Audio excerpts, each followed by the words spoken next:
Hello and welcome to Science Mentor. आज हम लोग सीटेट 2023 में जो भी क्वेश्चन पूछे गए हैं साइंस में उसको डिस्कस करें। तो चलिए स्टार्ट करते हैं। फर्स्ट क्वेश्चन है, stomach produce hydrochloric acid that helps in break down of food. Digestive juice need an acidic medium to act. Stomach जो है वो हाइड्रोक्लोरिक एसिड प्रोड्यूस करता है जो कि फूड के ब्रेक डाउन में हेल्प करता है। And digestive juice need an acidic medium to act, बिल्कुल सही है। डाइजेस्टिव जूस को काम करने के लिए एसिडिक मीडियम की ज़रूरत होती है, इसीलिए स्टमक जो है वो हाइड्रोक्लोरिक एसिड प्रोड्यूस करता है।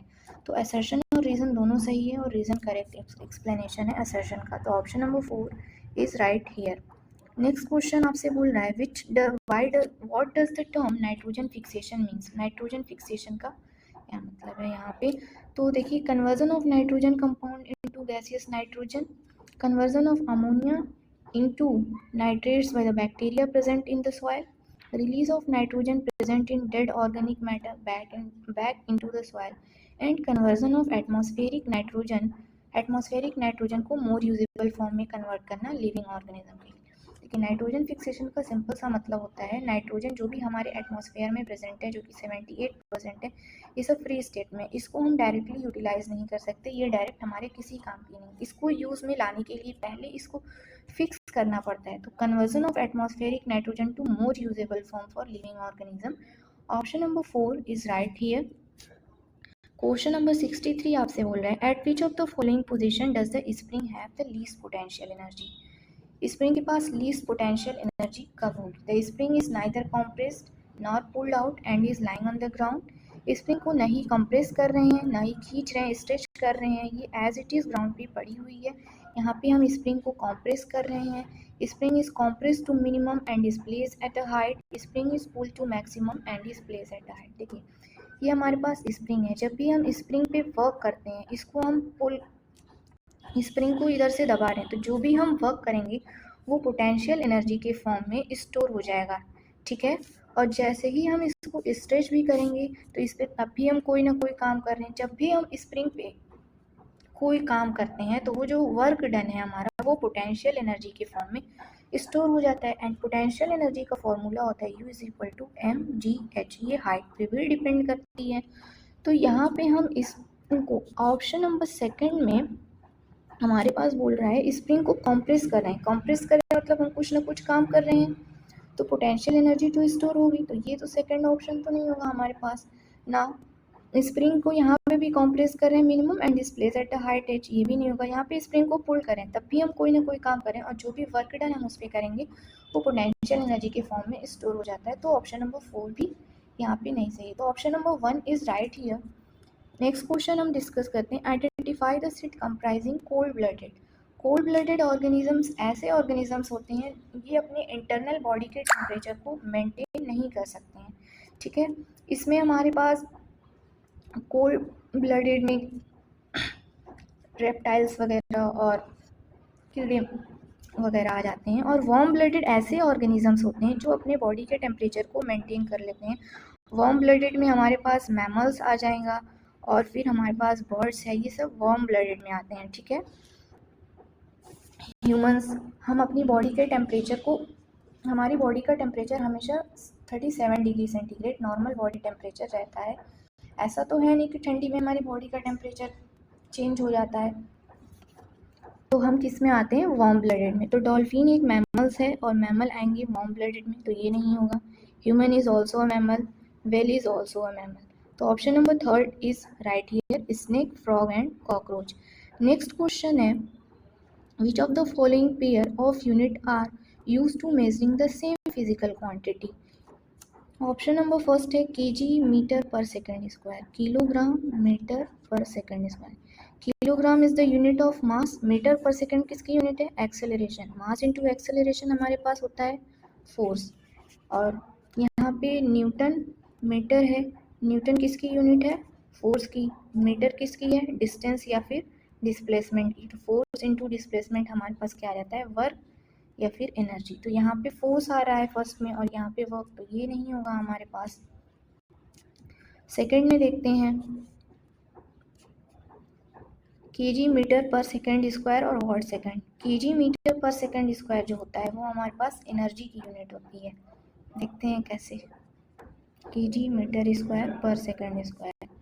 मास की यूनिट किलोग्राम, मीटर पर सेकंड स्क्वायर इज एक्सेलरेशन, और 1 मीटर हमारे पास बचा हुआ है, तो मास इनटू एक्सेलरेशन, ठीक है।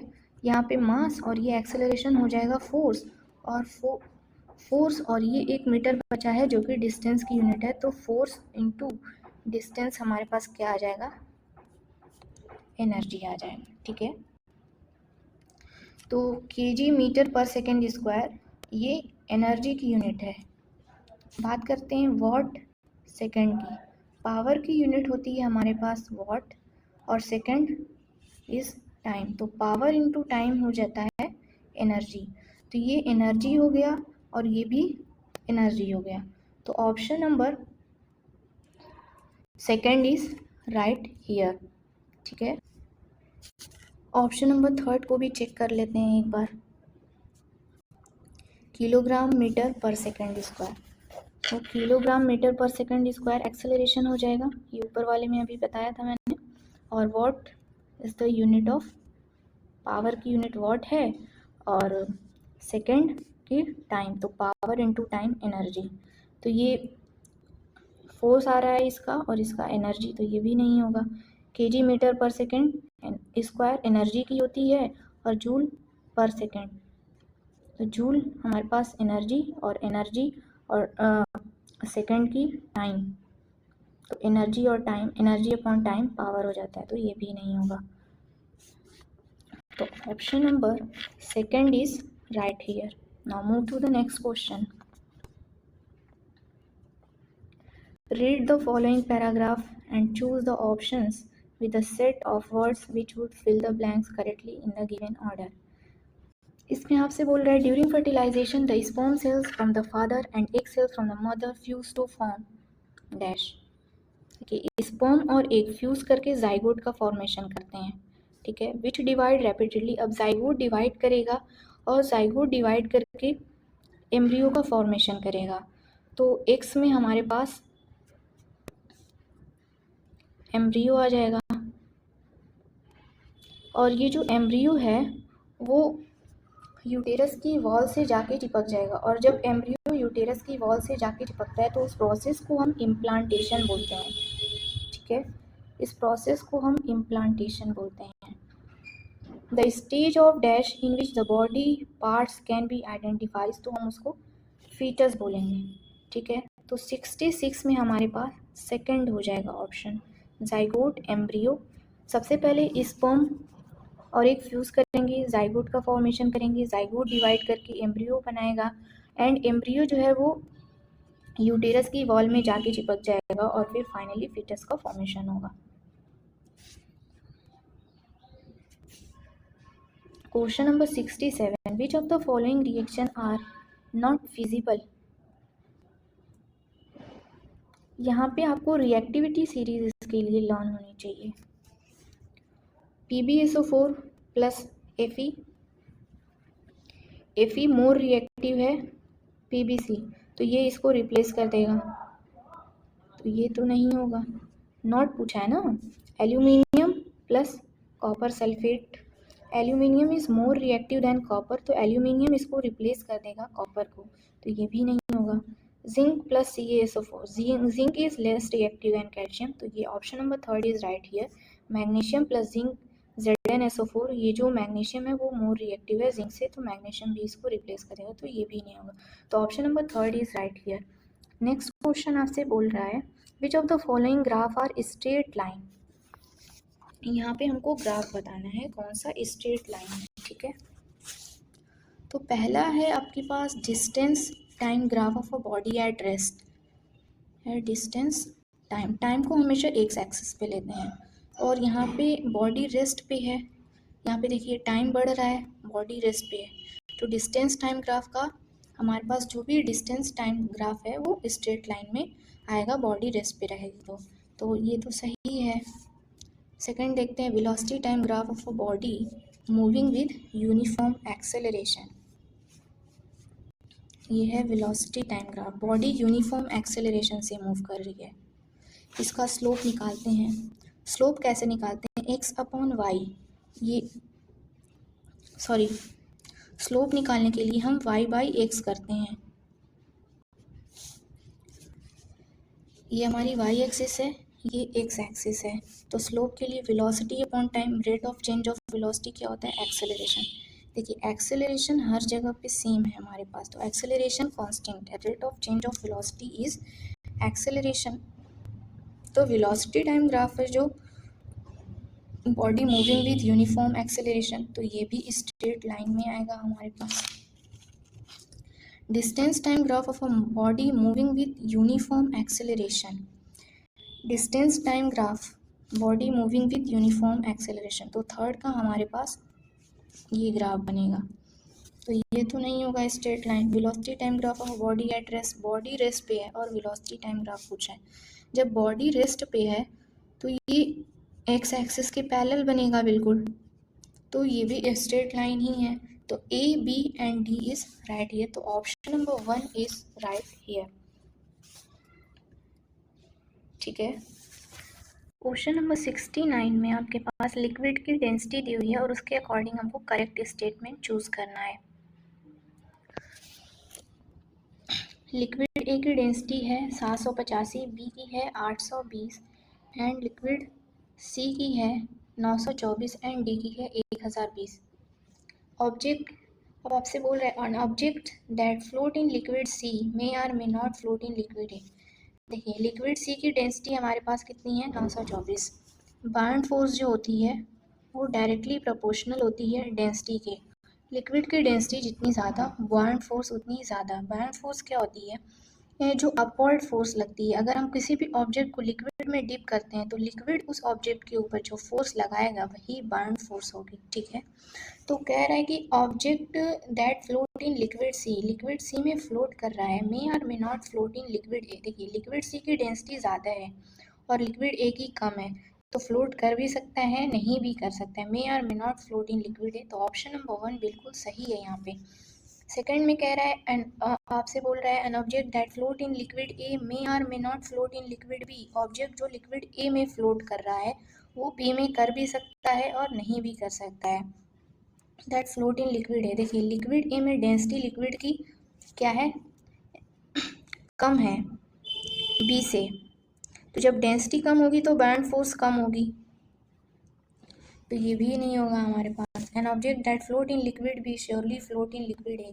लिक्विड बी की डेंसिटी है 820 और लिक्विड ए की डेंसिटी है 785। देखिए लिक्विड बी की डेंसिटी लिक्विड ए से ज़्यादा है, तो ये भी नहीं यहाँ पे होगा। An object that float in liquid C surely float in liquid B. Liquid C की डेंसिटी ज़्यादा, बाउंड फोर्स ज़्यादा, surely float in liquid B. Liquid B में इससे कम है डेंसिटी, तो इसमें भी नहीं होगा। तो option number 1 is right here. Now move towards the next question. Electric current is a vector quantity. Electric current is a quantity having magnitude as well as direction. Electric current के पास magnitude भी होता है और direction भी होती है, तो ये ऑप्शन तो बिल्कुल ये तो सही है reason. Electric current is a quantity having magnitude as well as direction.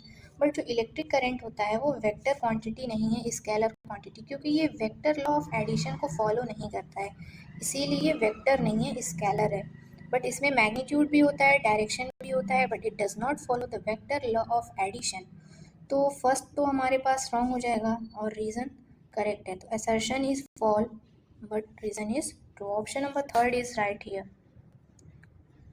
71 में कह रहा है which of the following cell organelle contain their own DNA. Plastid, mitochondria, nucleus, vacuole. ये प्लास्टिड में, माइटोकॉन्ड्रिया में और न्यूक्लियस में, इन तीनों के पास अपना खुद का डीएनए होता है, और जिसके पास अपना खुद का डीएनए होता है उसके पास डबल मेम्ब्रेन भी होती है। तो इन दोनों के पास इन तीनों में आपको डबल मेम्ब्रेन देखने मिलेगी, न्यूक्लियस में, माइटोकॉन्ड्रिया में और प्लास्टिड में। तो ए बी और सी यहाँ पे राइट है, तो उस हिसाब से यहाँ पे option number 3 is going to be the right answer. Next question.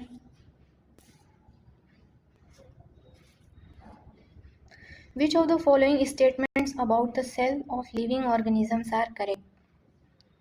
Cell से पूछ रहा है। ऑल आर माइक्रोस्कोपिक, इसमें पूछ रहा है सब के सब माइक्रोस्कोपिक होते हैं? नहीं, सारे माइक्रोस्कोपिक नहीं होते। ऑस्ट्रिच का ही देख लीजिए आप, सिंगल सेल है। Ostrich is a single cell, 13x17 इसकी लेंथ और ब्रेथ होती है, तो ये सिंगल सेल है, ये तो माइक्रोस्कोपिक नहीं, इसको तो हम देख सकते हैं, तो ये नहीं होगा। ऑल हैव सेल वॉल, नहीं, सबके पास सेल वॉल नहीं होती है। सेल वॉल सिर्फ और सिर्फ बैक्टीरिया के पास होती है, फंजाई के पास होती है और प्लांट के पास होती है, तो ये भी इस हिसाब से गलत हो जाएगा। ऑल हैव न्यूक्लियर मेम्ब्रेन, नहीं, सारे के पास न्यूक्लियर मेम्ब्रेन नहीं होती है, क्योंकि जो प्रोकैरियोट्स होते हैं उनके पास न्यूक्लियस ही नहीं होता है, तो वहाँ पे न्यूक्लियर मेम्ब्रेन कैसे होगी। ऑल हैव सेल मेम्ब्रेन, तो only option D is right here, तो first is correct. Question number 73, select the set that correctly matches the type of waste given in column A with the approximate time taken by it to decompose, which is given in column B. Plastic bottle है,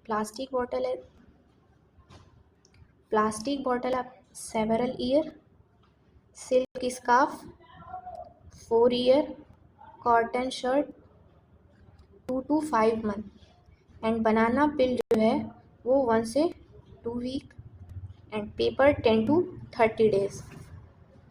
तो option number second is right here.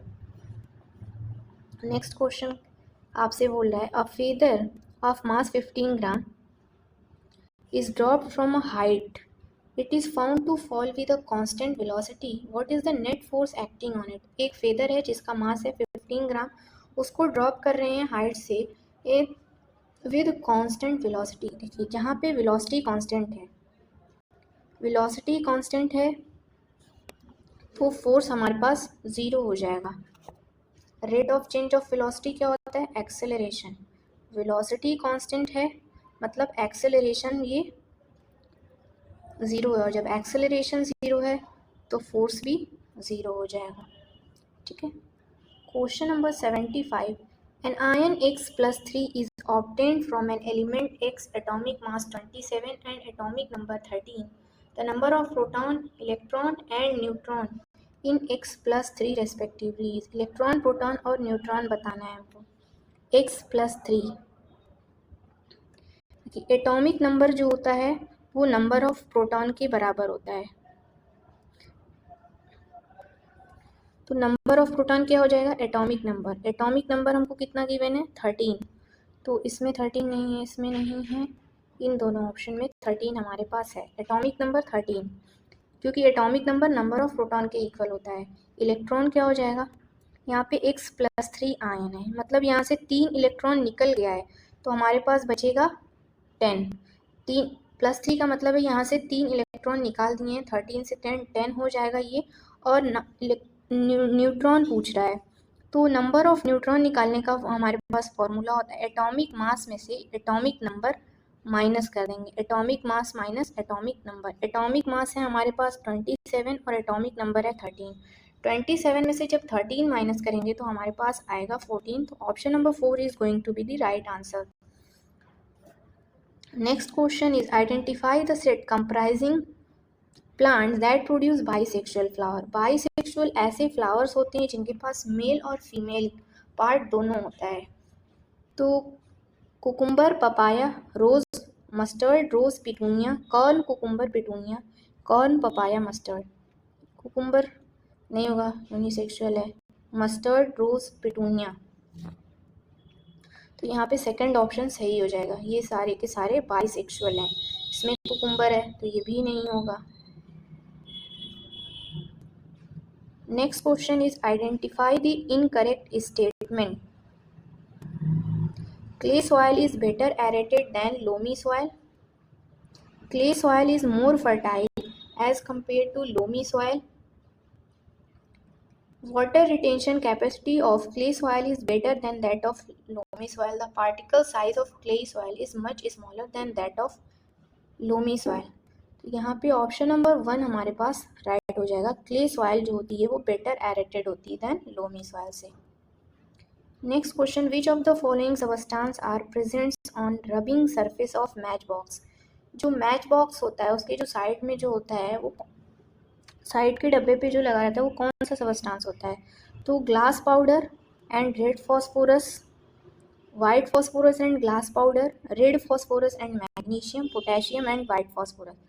Glass powder and red phosphorus, यहाँ पे option number 1 is right here. जो glass powder होता है वो protection के लिए लगाते हैं। Question number 79 is A and B secrete their hormone when they receive order from gland dash. Which of the following can be A, B, C? जब यहाँ पे आपसे बोल रहा है रिसीव ऑर्डर फ्रॉम ग्लैंड, तो ये तो पिट्यूटरी हो जाएगा, और इसमें थायराइड दिया है, थायराइड, ये भी थायराइड, तो इस हिसाब से ऑप्शन नंबर 2 हमारे पास राइट हो जाएगा। Thyroid and adrenal secrete their hormone. Okay, next question है the image form by a pin hole camera is real, which of the following statement offer a suitable explanation for this fact. जो pin hole camera होता है उसमें यहाँ पे एक whole type का होता है, यहाँ से लाइट ट्रैवल करती है, लाइट स्ट्रेट लाइन में ट्रैवल करती है, ये इस एप्लीकेशन पे बेस्ड है, और यहाँ पे जो इमेज बनती है वो रियल होती है, इन्वर्टेड होती है और डिमिनिश होती है। तो ये किस लाइट की किस प्रॉपर्टी पे बेस्ड है? Light travel in a straight line. तो option number 2 is right here. Question number 81, identify the open ended question from among the following. Open ended question ऐसे क्वेश्चन होते हैं जहाँ पे हम डाइवर्जेंट थिंकिंग हो सके बच्चों की, जिससे डाइवर्जेंट थिंकिंग मतलब अलग अलग डायमेंशन से अलग अलग चीज़ें वो अलग अलग एस्पेक्ट्स के थ्रू सोच सकें, जिसका सिर्फ एक ही लाइन में आंसर ना हो। Why human not digest cellulose, तो ये तो नहीं होगा। What is cellulose made up of, ये भी नहीं होगा। What would happen if human could digest cellulose, अगर ह्यूमंस जो हैं वो सेल्यूलोज डाइजेस्ट कर देंगे तो क्या होगा? तो यहाँ पे सबके अलग अलग आंसर्स आएंगे और अलग अलग तरीके से वो सोचेंगे। तो option number 3 is right here. Next question, which of the following are true about the which of the following is true about the curricular practice currently being followed in school? Science and mathematics are being taught integratedly as science and technology in elementary class. Physics, chemistry and biology are being taught integratedly as science in secondary class. Science and social science are being taught integratedly as EVS in primary class. देखिए science and mathematics तो अलग अलग subject हैं, इसको एक साथ नहीं पढ़ा सकते हैं, तो ये तो नहीं होगा। फिजिक्स, केमिस्ट्री एंड बायोलॉजी एक साथ are being taught integrated science, तो ये बिल्कुल सही है। Science and social science are being taught integrated EVS in primary class. प्राथमिक कक्षाओं में विज्ञान और सामाजिक विज्ञान को एकीकृत रूप से EVS की तरह पढ़ाया जाता है, तो ये भी बिल्कुल सही है। B and C, option number 1 is right here. Next question आपसे बोल रहा है a group of student is engage in an activity in which they are measuring the boiling temperature of ordinary tap water in a beaker. Which of the following is not a suitable indicator to assess them to on this tap. विद्यार्थियों के एक समूह को एक ऐसी गतिविधि में संलग्न किया गया है जिसमें वे बीकर में सामान्य नल के पानी का तापमान माप रहे हैं। उसमें से आपको बताना है कौन सा कार्य उन्हें आंकने का उपयुक्त संकेत नहीं है। Pay due attention to the least count of the thermometer. Ensures that the thermometer does not touch the wall of the beaker. Measures the boiling temperature as 100 degrees centigrade. Use a stand to suspend the thermometer. तो यहाँ पे option number 3 is going to right here. Next question, which of the following can't be considered as a valid reason for including socio-scientific issues such as GM food, genetically modified food, in the school science curricula? Develop argumentation skill, helpful in cultivating understanding about nature of science, develop the capacity to engage in evidence-based reasoning, helpful in appreciate science as a definitive discipline. तो देखिए हम 24/7 बच्चों को discipline में तो रखेंगे नहीं, तो उस हिसाब से हमारे पास जो ऑप्शन नंबर 4 है वो राइट हो जाएगा। After teaching A chapter respiration in organism, class 7 एक टीचर है जो रेस्पिरेशन इन ऑर्गेनिज्म पढ़ा रही है क्लास 7 को, और उन्होंने फॉलोइंग एक्टिविटी परफॉर्म करने के लिए दी है। उन्होंने टेस्ट ट्यूब लिया है और उसमें fill 3/4 each of with water, 3/4 को वाटर से फिल किया है। The test tube are labelled ABC। They put, एक में उसने स्नेल रखा है और दूसरे टेस्ट ट्यूब में वाटर, एंड C में दोनों, keep snail and plant both. The teacher can ask the student which test tube would have the highest concentration of CO2. Which process skill is teacher emphasizing in this case? देखिए A, B और C 3 रूप में अंकित करते हैं वे A में घोगा डाल देते हैं, B में जल पादप और C में घोगा और पादप दोनों। तो यहाँ पे बच्चा जो है वो यहाँ पे बच्चा प्रेडिक्ट करके बताएगा, पूर्वानुमान लगा के बताएगा। तो option number 1 is right here. Which of the following is not correct in respect of the activities suggested as a part extended learning in textbook?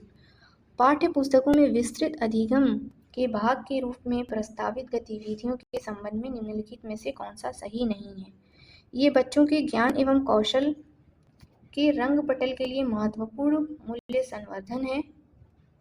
इसमें से नॉट करेक्ट बताना है। These form an important basis of student evaluation. Some of these require students to collect information of various kind and draw conclusion on their own. Some of these enhance children interactions with expert teachers. तो यहाँ पे student evaluation की बात कर रहा है, ये negative sense में जा रहा है, तो उस हिसाब से नॉट करेक्ट पूछा है, तो option number 2 is going to the right answer. Next question, which of the following are ordinary not implied in context of content validity of science curriculum? The content is outdated, बिल्कुल सही है, content outdated होना चाहिए। The concepts are accurately represented, ये भी सही है। The concepts are trivialized, ये trivialized का मतलब होता है जो चीज़ें important नहीं हैं उन चीज़ों को हटा देना, तो ये भी बिल्कुल सही है। तो A, B and C, option number C is right here. Now next question is, which of the following can be considered as a most suitable rationale for team teaching? Team teaching के लिए कौन सा best है यहाँ पे? It is an effective strategy for a large size class. It benefits the student with diverse expertise. It makes task of assessment easier.